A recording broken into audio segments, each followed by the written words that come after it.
একবার হযরত সৈয়দ আনোয়ার শাহ কাশ্মীরি রহমতুল্লাহ আলাইহির সাথে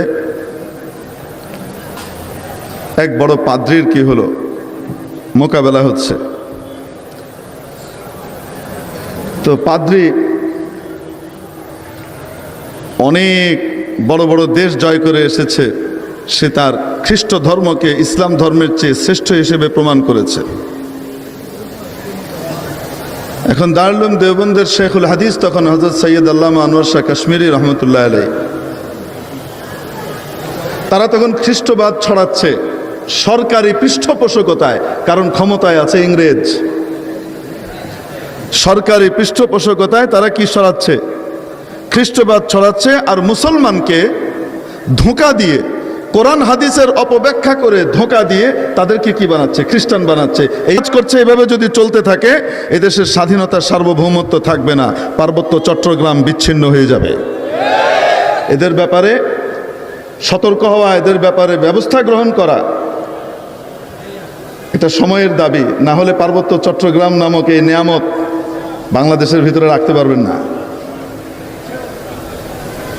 সময় থাকতেই পদক্ষেপ না নিলে রাখা যাবে না। তো যাই হোক, ওই সময় এই কাজ চলছে। তো দারুল উলুম দেওবন্দ মোকাবেলার জন্য আসলো যে ঠিক আছে, খ্রিস্টবাদ এটাই কি সঠিক ধর্ম নাকি ইসলাম এটা সঠিক ধর্ম, এটা প্রমাণ হবে। ওই পাদ্রীর সাথে মোকাবেলা। এখন এই পাদ্রী এখানে ধর্ম প্রচারের জন্য খুব ভালোভাবে হিন্দি উর্দু রপ্ত করেছে। এত ভালোভাবে রপ্ত করেছে, সে খুব ভালো একজন কবিও, এমনভাবে সে পারদর্শিতা লাভ করেছে।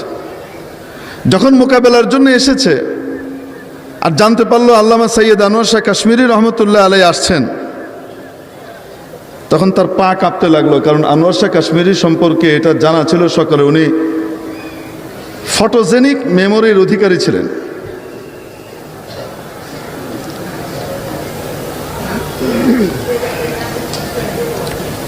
মেধার দিক থেকে প্রবাদ তুল্য ছিলেন।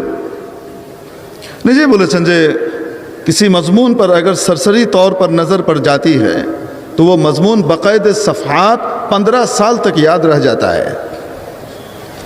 যদি কোনো বিষয়বস্তু আমি ভাষাভাবে পড়ে গেছি, খুব গভীরভাবে না, ভাষাভাবে নজর বুলিয়ে পড়ে গেছি, তো আলহামদুলিল্লাহ পৃষ্ঠা নম্বর সহ ওই বিষয়বস্তুটা আমার 15 বছর পর্যন্ত মুখস্থ থাকে। और अगर किसी मजमून पर 2 मरतबा नज़र पड़ गई, যদি কোনো বিষয়ের উপরে 2 বার আমি পড়েছি, এমন হয়েছে সেটা আলহামদুলিল্লাহ এখনো পর্যন্ত ভুলিনি। আর আল্লাহর উপরে বড় আশা আছে যে আমৃত্যু ইনশাআল্লাহ ভুলবো না। এটা শুধু মুখের দাবি ছিল না।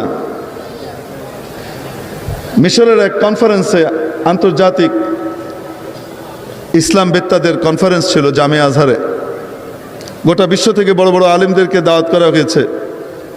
হিন্দুস্তান থেকে আল্লামা সৈয়দ আনোয়ার শাহ কাশ্মীরিকে দাওয়াত করা হয়েছে, উনি গিয়েছেন এখান থেকে প্রতিনিধি হিসেবে। ওখানে যাওয়ার পরে ওখানকার যে লাইব্রেরি আছে, উনি লাইব্রেরিতে ঢুকে যার যা কাজ, ফাঁকা সময়ে উনি লাইব্রেরিতে চলে যান এবং দুষ্প্রাপ্য দুর্লভ পাণ্ডুলিপি যেগুলো, ওগুলো খুঁজে খুঁজে বের করেন। তার ভিতরে আল্লামা সুরুম্বুল আলী রহমতুল্লাহ আলাইহির লেখা নুরুল ইদাহ, এরকম মোটা কিতাব, এই কিতাবটা উনি দেখতে পেলেন। তো ওটা উনি পড়তে চাইলেন, নিতে চাইলেন যে এটা আমাকে একটু দেন, আমি নিয়ে যাই, একদিন পরে আপনাকে আবার দিয়ে যাব। লাইব্রেরিয়ান বললেন যে এটা শুধু দেখার জন্যে, এটা নেবার অনুমতি নাই। তবে আপনি যেহেতু সরকারের অত্যন্ত গুরুত্বপূর্ণ একজন বিদেশি অতিথি, আপনার জন্য আমি এতটুকু করতে পারি যে আমি ওটা নামিয়ে এনে আপনাকে দিচ্ছি, আমার টেবিলে বসে আপনি পড়বেন, আবার আমি ওটাকে রেখে দিব। এটা অত্যন্ত দুষ্প্রাপ্য পাণ্ডুলিপি, পাওয়া যায় না। উনি বললেন ঠিক আছে দেন। তো ওটা দেয়া হলো। উনি ভদ্রলোকের সামনে বসে একবার ওটাকে পড়ে আবার ওনাকে দিয়ে দিলেন। পরের দিন উনি এই নুরুল ইজার একটা কপি তৈরি করে নিয়ে আসলেন, নিজ হাতে লিখে। রাতের বেলায় ওই যে যা পড়ে গিয়েছেন এটার কপি তৈরি করেছেন, লাইব্রেরিয়ানকে দিচ্ছেন যে দেখেন এই জায়গাতে রসমুল খতের কিছু ভুল আছে আপনার মূল পাণ্ডুলিপিতে, সেই ভুলগুলো আমি এখানে কারেকশন করে দিয়েছি, এটা ওইটারই পাণ্ডুলিপি, হুবহু মিলিয়ে দেখে নিন। ওই কিতাব ওই মাথায় করে উনি নিয়ে এসেছিলেন এবং হিন্দুস্তানে এসে উনি ওটা লিখিয়েছেন। ওটা এখনও অদ্যাবধি আমাদের কওমে মাদ্রাসার নিসাবের ভিতরে সিলেবাসের অন্তর্ভুক্ত একটা কিতাব, নুরুল ইজা, ফিকহের গুরুত্বপূর্ণ কিতাব। বোঝাতে পারিনি। এটা কি মুখের দাবি ছিল না বাস্তব ছিল? ইংরেজ সরকারের এক পরিকল্পনা একবার দেওবন্দের কানে আসলো যে তারা দেওবন্দের যে বিশাল সমৃদ্ধ লাইব্রেরি আছে এটাকে জ্বালিয়ে দিবে। যখন জ্বালিয়ে দেওয়ার সিদ্ধান্ত নিয়েছে তো ওলামা ইকরামের ভিতরে, দেওবন্দের ওস্তাদদের ভিতরে বড় অস্থিরতা দেখা দিয়েছে। এত বিশাল সমৃদ্ধ লাইব্রেরি, দুষ্প্রাপ্য বিভিন্ন পাণ্ডুলিপি এখানে আছে, এগুলো জ্বালিয়ে দিলে বিরাট ক্ষতি হয়ে যাবে। কি করা যায়? আল্লামা আনোয়ার শাহ কাশ্মীরি রহমতুল্লাহ আলাই তখন মাত্র পড়ালেখা শেষ করে টিচার হয়েছেন। তিনি বললেন যে হজরত, वो अगर जलाना चाहे तो जला दे, 100 मरतबा जला दे, अगर अनवर जिंदा रहा इंशाअल्लाह पूरी लाइब्रेरी वजूद में आ जाएगी। हजरत ওরা জ্বালিয়ে দিতে চায়, জ্বালিয়ে দেখ। এই লাইব্রেরিতে যত কিতাব আছে আমার আনোয়ারের পড়া আছে, আর এটাকে যদি ওরা জ্বালিয়ে দেয় আর আমি একা জিন্দা থাকি, ইনশাআল্লাহ এই পুরা লাইব্রেরি আপনার দ্বিতীয়বার অস্তিত্বে চলে আসবে, কোনো অসুবিধা নেই। আমি বলতে থাকবো আর এক একজন লিখতে থাকবে, হয়ে যাবে, এক এক কিতাব চলে আসবে। এত অদ্ভুত মেধার অধিকারী ছিলেন। এখন পণ্ডিত জানতো এই পাদ্রী যে আনোয়ার শাহ কাশ্মীরে যদি দাঁড়ায় তো আমার তো বাতাস চলে যাবে। সে এখন ওখানে একটা কৌশল পেশ করলো যে আচ্ছা আমরা এখানে মোকাবেলা করব, কিন্তু এখানে যেহেতু এই ভারতবর্ষের অনেক বড় পণ্ডিত, বড় বড় রথী মহারথীরা আছেন, অতএব এটা সাধারণ কোনো বিতর্ক সভা তো নয়, এটাকে আমরা একটি অনন্য অসাধারণ উচ্চতায় এটিকে আমরা উন্নীত করতে চাই, এটি ইতিহাস হয়ে থাক। কি সেটা? প্রশ্নোত্তর কাব্যের ভাষায় হবে, কথাবার্তা দিয়ে নয়। যত দলিল প্রমাণ উপস্থাপন করা হবে, প্রশ্নোত্তর হবে, এগুলো কিসের মাধ্যমে হবে? কাব্যের ভাষায় হবে। ও বেটার ধারণা হলো আমি তো কবি, আনোয়ার শাহ কাশ্মীরি যত বড় আলেমই হোক না কেন কবি তো না। কবি হওয়া ভিন্ন জিনিস, এটা আল্লাহ তাআলার পক্ষ থেকে বিশেষ এক দান। বড় ডিগ্রিওয়ালা হলেই কবি হওয়া যায় না, বড় সাহিত্যিক হওয়া যায় কিন্তু কবি হওয়া যায় না। এটা আল্লাহর পক্ষ থেকে দেওয়া একটা বিশেষ দান, সবাই জানে।